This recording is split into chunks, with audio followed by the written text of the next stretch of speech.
Hey everyone, I have not done a video for a while. It's just kind of been tough. Been really tired trying to figure things out. Still don't really have any answers. It's been very frustrating. I'll probably talk about it in a later video when I really get my thoughts together and how to explain everything. I've had 11 blood transfusions since June. I forget, June something. I just had one yesterday. I feel a little better today after having it, but I still am like short of breath and get lightheaded really easily. They said I have low iron, so I'm gonna start getting iron infusions. My veins were getting really hard from being poked so much. Thankfully, like the nurses stopped poking the same veins, but like you can see that one there. I mean, they're finally looking better because they're not being messed with, but I'm getting a port placed today, so I'm going in a half an hour here to get that done, and then once a week the iron infusions, and then they're just running some other tests. But honestly, I'm not sure if I'm even gonna post this video yet. Because yeah, I'll explain later. I know this is kind of leaving you guys hanging, but it's more something the doctor said to me yesterday.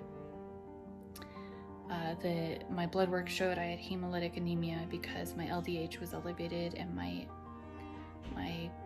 globulin or something like that was low. But I've had 11 blood transfusions, so my thoughts, because then over time, like over the weeks and month, things started to level out, like the LDH went back in the normal range, and it seemed like it would improve after my blood transfusions. So then she was confused, the doctor, because she was like, well, now it looks like you don't have hemolytic anemia because those levels are all normal. And I was like, well, every time you guys have checked my blood, it's been after I've had a blood transfusion, like within hours. So my thoughts are like, aren't you taking the other person's blood that was just put in me? Like pretty much, like how much of my blood is left? I don't really know how quickly you can regenerate your blood. I think it's like 120 days. So isn't the majority of what's in me that other person's blood? And that's why things look like they're normalized, because then yesterday I went in, I hadn't had the blood transfusion yet. Apparently she thought I had, so when they checked me, so the day before, which was on Monday, they checked me because I was feeling awful, and I was at an 8. I think it was just 8, my hemoglobin.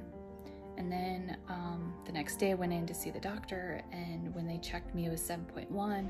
She's like, well, I don't know why it dropped, you know, after the blood transfusion, you just got one. I was like, no, I didn't. I'm getting it today. And so it's like, can you recheck the LDH and the globulin levels again? Because this will be right before I have a blood transfusion. At least you're maybe catching what's going on. Maybe it'll be my blood instead of just drawing out this other person's blood. I don't know how this all works, and they haven't really explained it. I've heard two different things from the hematologists I've seen. One said yes, it makes a difference, and this other one I'm seeing says no. So I don't know, I'm confused, but at least the globulin test came back and it's low. So obviously they must have caught it as it's going down. But then I just had a blood transfusion, so I bet you anything that if they check it, well, they're gonna check it on Thursday, I bet you anything if they check it on Thursday, it'll be back to normal, or in normal range. It's still low normal, but it's in normal range. I'm so confused.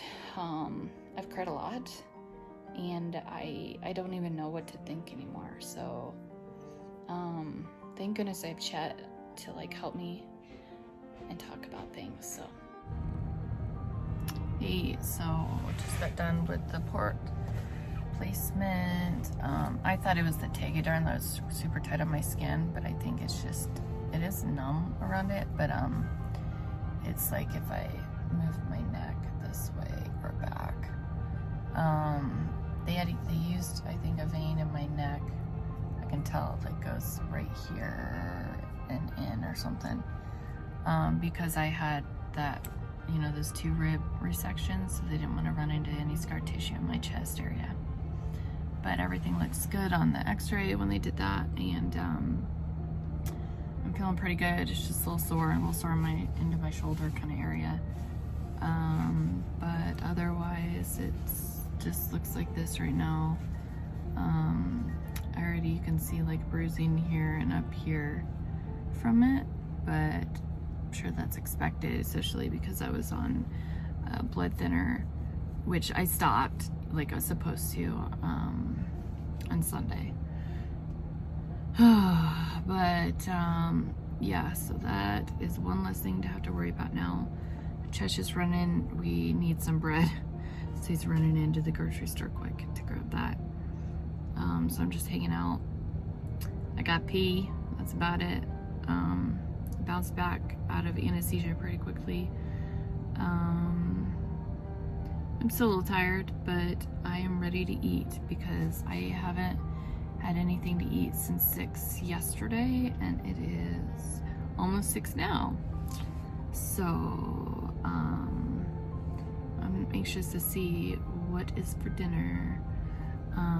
Maybe I will have some soup. Ooh, that's where it's sore. Holy cannoli. And do you like that I have a beautiful neck right now from the betadine that they used?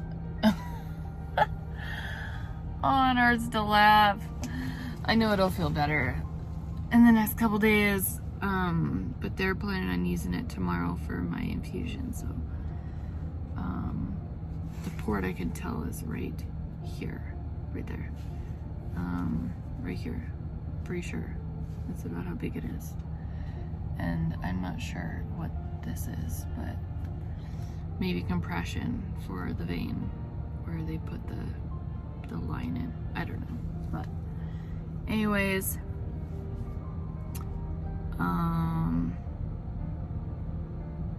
yeah, I don't know what I was gonna say. This is me coming out of anesthesia.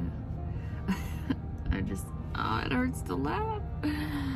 I just am tired. So I just wanted to give everyone kind of a heads up today. I remember I talked earlier regarding just being confused about everything, and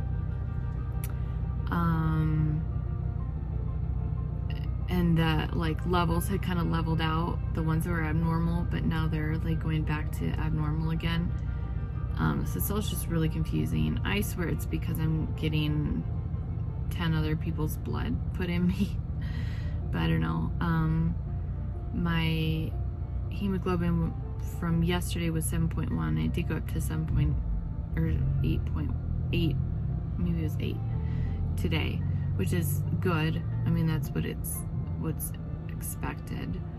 So let's just hope it stays that way longer than it has been. And yeah, I just want to get back to normal. So I guess that's all right now. I don't even know if I really finished what I was talking about earlier, but sorry if this video is all over the place, but I feel like I'm all over the place. I have no idea really what's going on lately. So oh, I am going to be doing a capsule, like not a colonoscopy, but they're having me swallow this capsule just to make sure, because they could check my upper GI and lower, but not my small intestine. So I just to rule everything out, even though this is what's so confusing, even though it shows I have hemolytic anemia, they just still want to rule that out because it's because I have low iron, so they're wondering why I have low iron plus this hemolytic anemia is what I'm guessing. I honestly freaking don't know. It's hard going to appointments by myself because Chet can't go in. So when your hemoglobin is low and you can't really think straight and you feel like you're drunk half the time, it's really hard to remember what the doctor is saying to you. I make notes myself for like what I want to ask the doctor, but I can't really take notes when they're talking to me, because they talk so freaking fast. Because I swear they have to get in and out of your appointment within 15 minutes. So I'm just confused. Anyway, that's me also venting. That's all. Peace.